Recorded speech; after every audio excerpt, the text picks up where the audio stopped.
Daniel Carter stood before the crowd and took a deep breath. The conference hall on Horizon's Edge Station was filled with humans and aliens alike. Some had traveled across the galaxy to hear his research. Others had come to challenge it. He clicked the display screen and began his presentation. His voice was calm, but his heart was racing. What he was about to say would anger many powerful people. "My research shows something remarkable," Daniel said. "Species across the galaxy share common genetic markers. We are all connected. We are all family." The human scientists nodded with interest. The delegation did not move. Their silver-blue skin seemed to glow under the station lights. Their dark eyes watched Daniel without blinking. Daniel he had spent 12 years studying alien biology. He had worked on 20 different worlds, but nothing had prepared him for what he had discovered in his latest research. The genetic code of every known species contained the same building blocks. Life in the galaxy had not evolved separately. It had spread from a common source billions of years ago. When the presentation ended, most of the audience applauded. They stood and left without a word, all except one. She approached him after the hall had emptied. Her name was Lyra Han, and she was the most beautiful being Daniel had ever seen. Her skin was the color of moonlight on water. Her eyes held depths that seemed to contain entire universes. "Your research is dangerous," she said. Her voice was like music, but her words were sharp. "Truth is often dangerous," Daniel replied. "You do not understand. Among my people, genetic purity is sacred. What you suggest threatens everything we believe." Daniel should have apologized. He should have been diplomatic. Instead, he smiled and said, "Then let me buy you a drink and explain why I am right." Lyra stared at him for a long moment. Then something unexpected happened. She laughed. That laugh changed everything. Over the following weeks, Daniel and Lyra met in secret. At first, they only discussed science. Lyra challenged every point of his research. Daniel defended his findings with evidence. Their debates lasted for hours.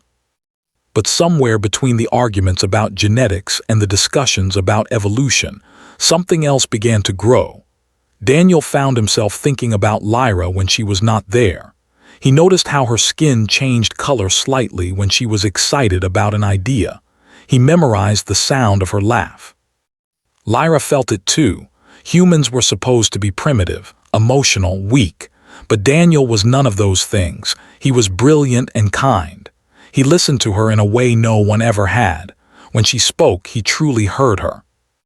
"This is forbidden," Lyra told him one night. They sat together in his small quarters looking out at the stars. "I know," Daniel said. "My people have laws. Relationships with other species are punishable by exile or death." "I know that too." Lyra turned to face him. "Then why do you look at me like that? Why do you make me feel things I have never felt?" Daniel reached out and touched her face. Her skin was cool and smooth like polished stone. "Because some things are worth any risk." They kissed for the first time that night. It was gentle and uncertain and perfect. As their relationship deepened, Daniel learned more about culture. They were an ancient species, far older than humanity. Their civilization had lasted for 100,000 years. They believed their genetic purity was the source of their power and longevity. But Daniel also discovered something else. Hidden in old texts was a prophecy that had been suppressed for centuries. It spoke of a bridge child who would be born from two worlds. This child would unite the fractured galaxy and bring peace to all species. The council had buried this prophecy. They feared what it meant. They feared change. "Why did they hide it?" Daniel asked Lyra. "Because they are afraid," she said. "My people have ruled themselves the same way for 100,000 years. The prophecy suggests that something new must come, something different. The council cannot accept that." Daniel held her close. Maybe that is exactly why it needs to happen. 3 months passed. Their love grew stronger with each day. They talked about impossible futures. They dreamed together about a galaxy where their relationship would not be a crime. Then everything fell apart. A spy had been watching them. He reported everything to the council. Within hours, Lyra received a summons. She was ordered to return to her immediately. She would face judgment for her crimes against genetic purity. Daniel found her packing her few belongings. Her hands were shaking. "I have to go," she said. "If I run, they will hunt me. They will hunt you. Maybe if I face them, I can protect you." "I will not let you go alone," Daniel said. Lyra stopped packing. She turned to him and there were tears in her eyes. The rarely cried. Their emotional control was legendary, but she was crying now. "Daniel, there is something I need to tell you. Whatever it is, we will face it together." She took his hands in hers. "I am carrying your child." The words hit Daniel like a physical force. A child, their child, a being that should be impossible. Human and DNA had never combined before. Scientists said it could not happen. But life, Daniel knew, always found a way. "Then we run," he said, "both of us right now. They will find us. Then we hide, we fight, we do whatever we have to do." Daniel held her face in his hands. "I am not losing you. I am not losing our child. I do not care what laws we break. I do not care what prophecies say. You are my family now." Lyra looked into his eyes. She saw something there that she had never seen in any. She saw complete and total commitment. She saw a love that would burn down the universe before it surrendered. "Humans are strange creatures," she whispered. Daniel smiled. "We are stubborn, it is our best quality." They fled Horizon's Edge that night. Behind them, ships were already beginning their pursuit. Above them, the stars waited with ancient patience. Somewhere between those stars, a prophecy was beginning to wake up. And in Lyra's womb, the bridge child grew stronger with every passing hour. 3 months had passed since Daniel and Lyra fled from Horizon's Edge.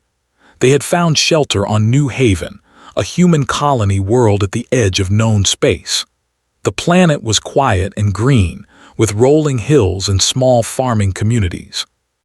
Admiral Dawson had arranged their hiding place.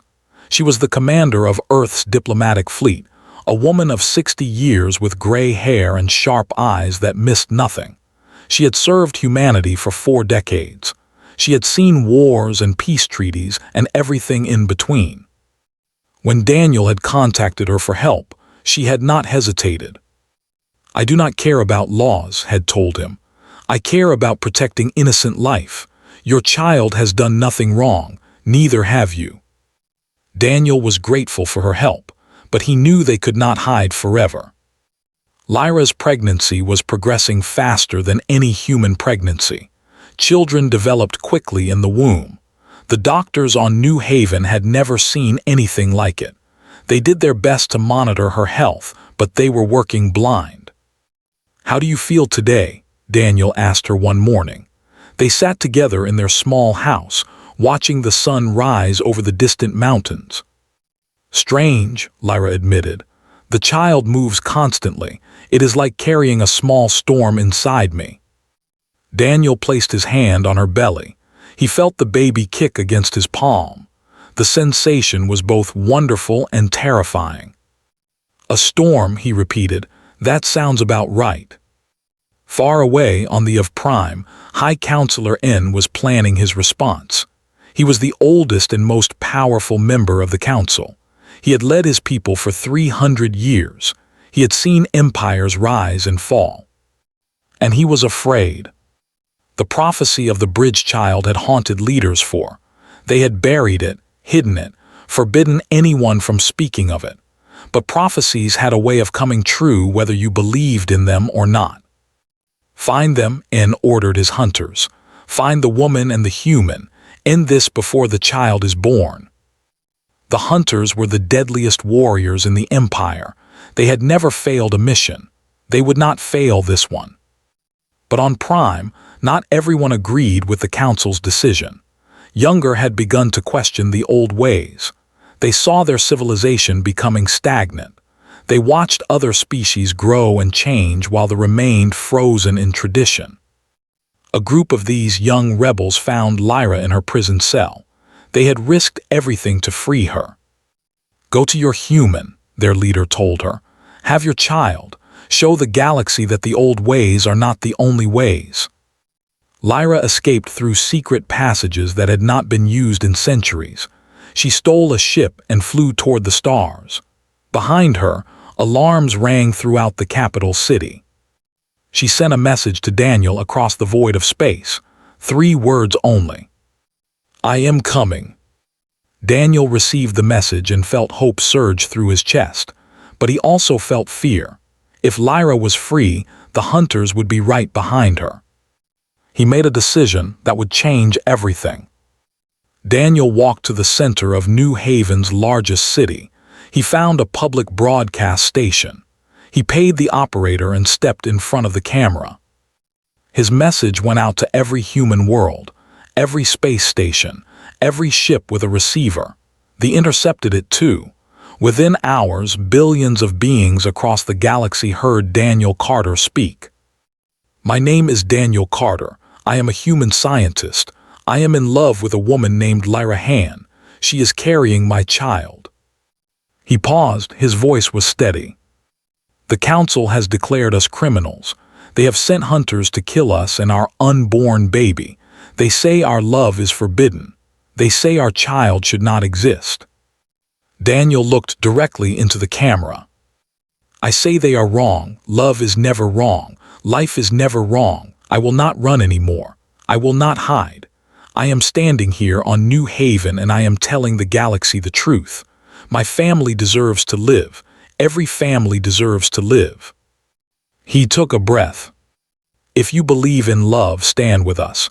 If you believe in life, protect us. And to the Council, I say this, you can send your hunters, you can send your fleets, but you will not take my family from me. Humans do not surrender the people they love.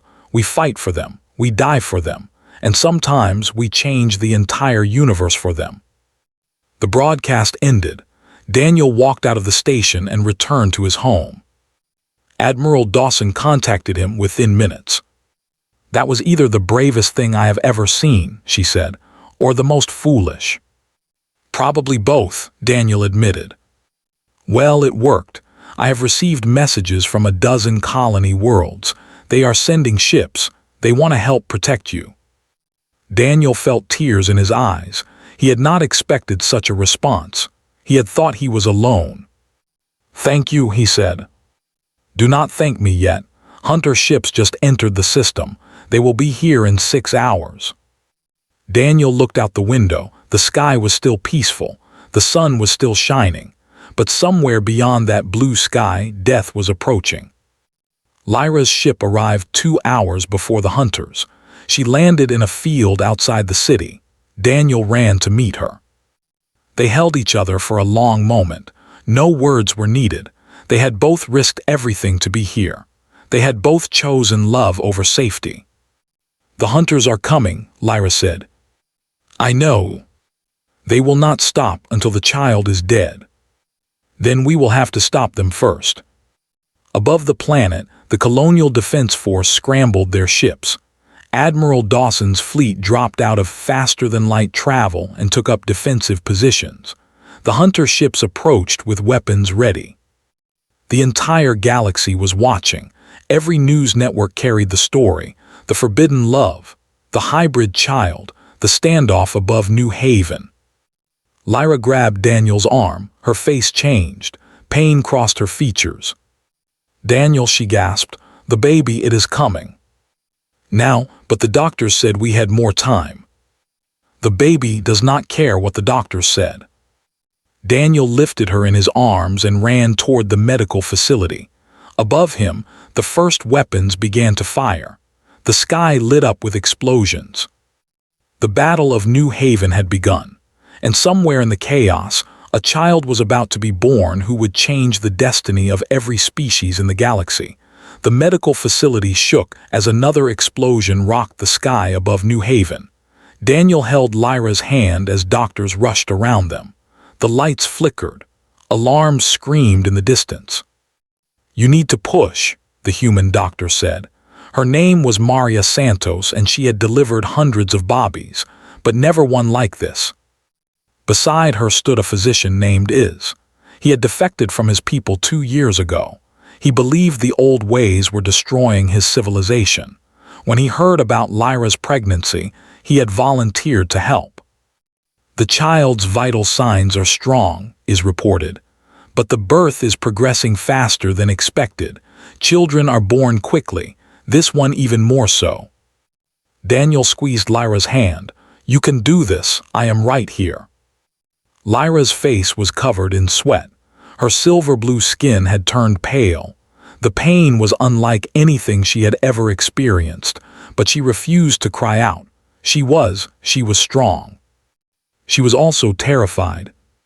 "What if something is wrong?" she whispered to Daniel. "What if the child cannot survive, human and have never combined before?"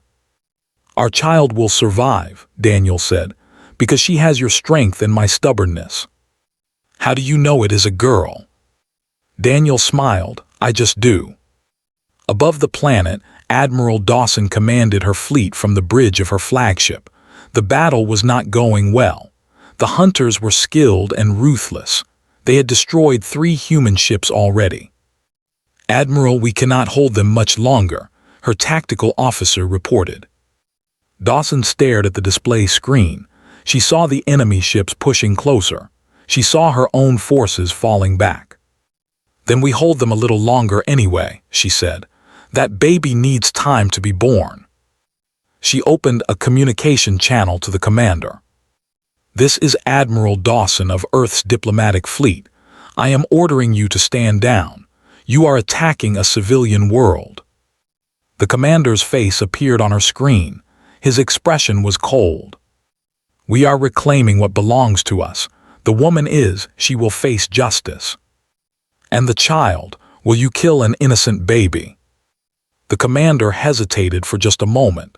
Then his face hardened again. "The child is an abomination. It should never have been conceived." Dawson ended the communication. She turned to her crew. "All ships, concentrate fire on the lead hunter vessel. If we can take out their commander, the others might break formation." "Admiral, that ship's shields are too strong." "Then hit them until they are not." In the medical facility, Lyra screamed for the first time. The baby was coming. Dr. Santos guided the delivery with steady hands. Iz monitored the readings with growing amazement. The child's brainwaves were unlike anything he had ever seen. They pulsed with energy that the machines could barely measure. "One more push," Santos said. "You are almost there." Lyra pushed with all her remaining strength. Daniel held her, whispering words of encouragement. And then a new sound filled the room, the cry of a newborn child. Dr. Santos lifted the baby carefully. The little girl was beautiful. Her skin was silver blue like her mother's, but warmer with hints of human pink beneath the surface. Her eyes opened and they were brown. Human brown, Daniel's eyes. "She is perfect," Santos breathed. Iz stared at his instruments. His hands were shaking. "The readings," he said, "they are impossible. This child's telepathic potential is beyond anything in recorded history." At that moment, the baby did something no one expected. She reached out with her mind. Every telepath within light years felt it. On ships in orbit, crew members stumbled and grabbed their heads. On the surface, anyone with even minor psychic sensitivity fell to their knees. It was not an attack, it was a greeting, a wave of pure, innocent emotion washing across the stars. Love, curiosity, joy. High Counselor N was aboard his personal ship, watching the battle from a safe distance. He had come to witness the end of the prophecy. He had come to watch the abomination die. Instead, he felt the child's mind touch his own. For 300 years, N had kept his emotions locked away. He had ruled with logic and tradition. He had forgotten what it felt like to simply feel. The baby reminded him. He saw through her newborn eyes. He felt her wonder at existence. He experienced her complete and total love for the two beings holding her, her parents, her family. And for the first time in centuries, N doubted himself. "Counselor," his aide asked, "your orders, should we continue the attack?" N stood frozen. The child's presence still echoed in his mind. On the surface, Daniel held his daughter for the first time. Tears streamed down his face. Lyra reached up to touch the baby's cheek. "She is so beautiful," Lyra whispered. "She has your eyes," Daniel said. "She has your eyes, look at them, brown as earth." Daniel laughed through his tears. "Then she has the best of both of us." The baby looked up at her father. She could not speak yet. She could not understand words, but she understood feelings. She felt his love like warmth surrounding her. She reached out again with her mind. This time she found a specific target, the ships in orbit, the beings fighting and dying above her new world. She asked them a simple question, not in words but in pure emotion. Why? Why were they fighting? Why were they hurting each other? Why was there so much fear? Daniel felt his daughter's question pass through him and spread to the stars. He understood what she was doing. "She is talking to them," he said, "all of them." Admiral Dawson felt it on her bridge. The hunters felt it in their cockpits. Every being in the system felt the baby's innocent confusion. The guns fell silent. N's voice came over every communication channel. "Cease fire, all ships stand down." His aide stared at him in shock. "Counselor, our orders were to eliminate the child." "I am changing our orders." N's voice was quiet. "I need to meet this child myself." He looked out at the stars. Somewhere down on that planet, something new had been born, something that made him question everything he had believed for 300 years. "Prepare my shuttle," he ordered. "I am going to the surface." In the medical facility, Daniel looked at his daughter. She had already fallen asleep in his arms, exhausted from her first act of changing the galaxy. "What should we name her?" Lyra asked. Daniel thought for a moment, then he smiled. "It means light." Lyra nodded. "Yes, that is perfect." Outside, the battle was over, but everyone knew that something much bigger had just begun. Carterhan had arrived, and nothing would ever be the same. 5 years had passed since the Battle of New Haven. The galaxy had changed in ways no one could have predicted. Stood in the garden of her family's home on Concordia, the neutral world that had become a meeting place for all species. She looked like a human child of 8 years old, though she was only 5. Hybrid children grew differently. Her silver-blue skin glowed softly in the afternoon light. Her brown eyes watched a group of butterflies dancing among the flowers. But she was not just watching them. She was feeling them. Their tiny minds flickered with simple joy, and she shared in that joy. "Come inside," her mother called from the house. "Your father has news." Ran inside, her bare feet silent on the grass. She found her parents sitting together in the living room. Their faces were serious. "What is wrong?" asked. She could feel their worry even before they spoke. Daniel looked at his daughter. She had grown so much in 5 years. Her abilities had grown too. She could now create what she called bridges between minds. She could help beings understand each other in ways that words never could. "The Empire has attacked," Daniel said. "They have invaded 12 worlds in the past week. Millions of people are dying." Knew about they were a hive-mind species from the far edge of the galaxy. They did not communicate with other species. They simply consumed. They expanded. They conquered. "Why now?" asked. Lyra answered. "Because they see opportunity. Humans and have been working together since you were born. Other species have joined our alliance, but we are not unified, not truly. They see our weakness." Sat down between her parents. She took both their hands. "I can help," she said. "No," Daniel's voice was firm. "You are 5 years old. This is not your war." "Father, I can feel the people dying, even from here. Their fear, their pain, I cannot just ignore it." And I cannot let my daughter become a weapon. Looked at him with those ancient brown eyes. She was only 5, but sometimes she seemed much older. I am not a weapon, I am a bridge. That is why I was born. Before Daniel could respond, there was a knock at the door. Lyra opened it to find High Counselor N standing outside. The old had changed greatly in 5 years. He had been exiled from his own people for refusing to destroy. Now he lived on Concordia as an advisor to the new alliance. He had become something he never expected to be, a believer. "May I come in?" he asked. Lyra stepped aside. N entered and bowed slightly too. "Little one, you have grown." "You are worried," said. "I can feel it." N nodded. "I am. The advance cannot be stopped.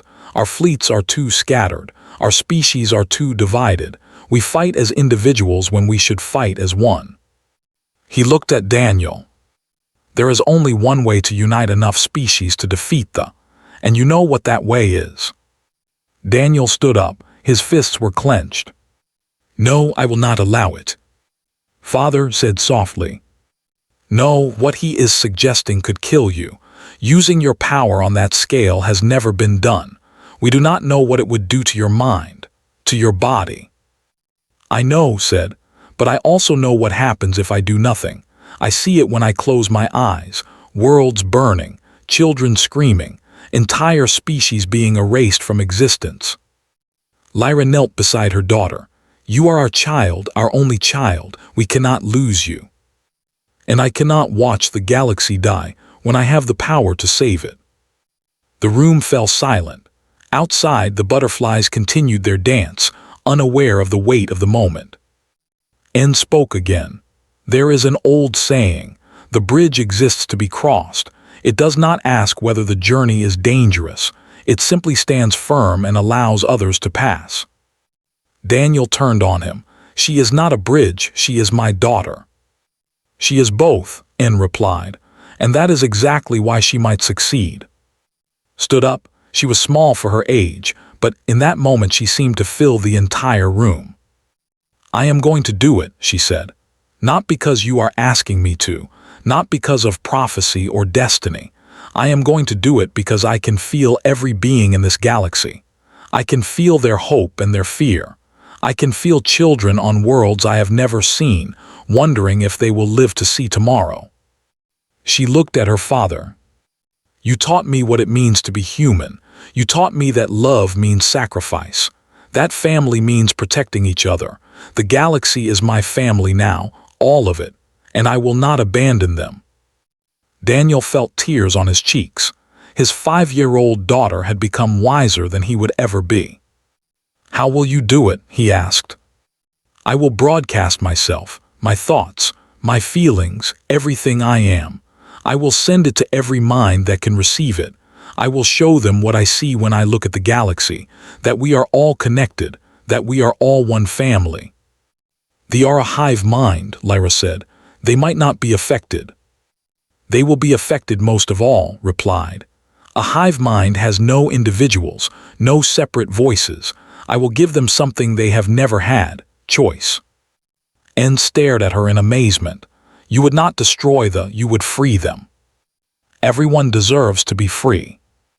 Daniel pulled his daughter into his arms. He held her tight and wished he could protect her from everything, but he knew he could not. She had been born for this moment. "Promise me something," he whispered. "Anything, Father. Promise me you will come back to us." Hugged him back. "I promise I will try." That night stood on the roof of their house. The stars spread out above her like a sea of lights.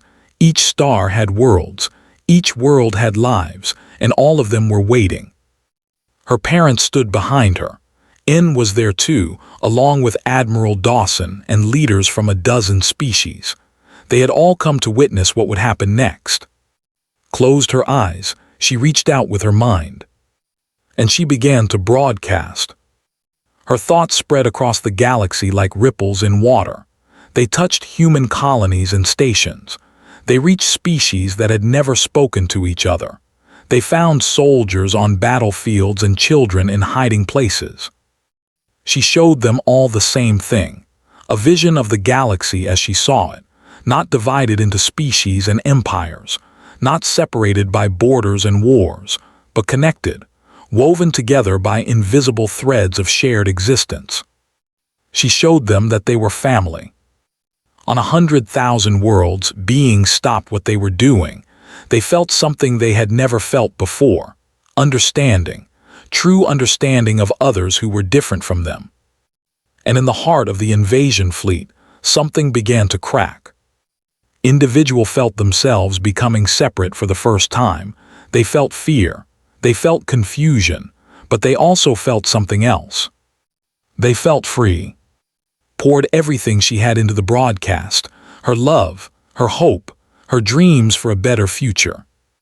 Then her eyes rolled back and she collapsed. Daniel caught her before she hit the ground. Her body was limp, her breathing was shallow. Wake up. But did not wake up. She had given everything she had. The bridge had been crossed, and now only time would tell if she would survive. 3 weeks passed. Did not wake up. Daniel sat beside her bed every day. He read to her. He told her stories about Earth. He described the mountains and oceans of his. He talked about his childhood, his dreams, his hopes for her future. Lyra sat on the other side, holding small hand. She sang lullabies, ancient songs that mothers had sung to their children for 100,000 years. She sent memories through their telepathic bond, memories of first steps, her first words, her first laugh. But remained still. Her breathing was steady, but her mind was far away. Outside their home, the galaxy was transforming. The invasion had collapsed. Once broadcast touched their hive mind, it had shattered into millions of individual consciousnesses. For the first time in their history, soldiers could think for themselves. Many of them simply stopped fighting. They did not know why they had been fighting in the first place. The Queen, the center of the hive mind, had felt something she had never experienced before: loneliness. She had always been connected to every member of her species. Now she was alone in her own head. She contacted the Alliance and asked for peace. Across the galaxy, old enemies were laying down their weapons. Species that had fought for centuries were finding common ground. The vision had shared was still echoing in their minds. They could not forget what it felt like to truly understand each other. Admiral Dawson visited Daniel and Lyra often. She brought news of the changes happening everywhere. The Galactic Accord will be signed tomorrow, she told them. Every known species has agreed to join. It will be the first true peace treaty in history. Daniel looked up from his bedside. She would have wanted to see that. She will see it, Dawson said firmly. That girl is a fighter, she will come back. And also visited. The old spent hours sitting with, speaking to her in the ancient language of his people. He told her stories of the old prophecies. He told her that she had done what generations of leaders had failed to do. You united us, he whispered to her sleeping form. Not through force, not through fear, through love. You showed us what we had forgotten, that we are all children of the same universe. On the morning of the Accord signing, Daniel was reading to when her hand moved. He stopped mid-sentence. His heart nearly stopped too. His fingers twitched, then her eyes fluttered open. Father, her voice was weak, barely a whisper. I am here. Daniel grabbed her hand, tears streamed down his face. I am right here, you came back. Lyra rushed into the room. When she saw his open eyes, she made a sound that was half laugh and half sob. My baby, my beautiful girl. Smiled weakly. I had strange dreams. I saw so many people, so many minds. They were all talking at once, but then they started listening to each other. You did that, Daniel said. You helped them listen. Did it work? Did the fighting stop? Lyra sat on the edge of the bed. It worked. The war is over. They have made peace. Every species in the galaxy is coming together. Closed her eyes for a moment, not from exhaustion but from relief. Good, she said. That is good. She opened her eyes again and looked at her father. "What did I miss?" Daniel laughed through his tears. It was such a normal question, such a human question. His daughter had just changed the course of galactic history, and she wanted to know what she had missed. "Everything," he said, "but do not worry, we will catch you up." 1 month later, stood before the Galactic Council. She had grown in the weeks since waking. She looked almost 10 years old now. Her silver-blue skin gleamed under the council chamber lights. Her brown eyes held a warmth that made everyone who looked at her feel safe. The chamber was filled with representatives from every known species, humans, and sat side by side. Individuals, still learning what it meant to be separate, occupied their own section. Dozens of other species filled the remaining seats. They had all come to hear from the bridge child. Spoke without notes, she did not need them, the words came from her heart. "I am not a hero," she began. "I am not a savior. I am just a girl who was born between two worlds, a girl who could feel what others feel." She looked around the chamber. "All my life I have sensed the pain of the galaxy, the fear, the anger, the loneliness. Every species thought they were alone. Every species thought they were different, and that difference made them afraid." She paused. "But I also sensed something else. Love, hope, the desire to connect. Every being in this galaxy wants the same thing, to be understood, to be accepted, to belong." She spread her hands. "That is why I did what I did. Not because of prophecy, not because I was special. I did it because I could feel a child on a ship, wondering why they had to fight. I could feel a human soldier missing his family. I could feel an elder crying alone in the dark." Her voice grew stronger. "We are not different species fighting over territory. We are one family, separated by fear and time. The bridge I created was not magic, it was simply truth. The truth that we are connected, that we have always been connected." She smiled. "So today I ask you not to remember me as the bridge child. Remember me as your sister, your daughter, your friend, because that is what I am. That is what we all are to each other."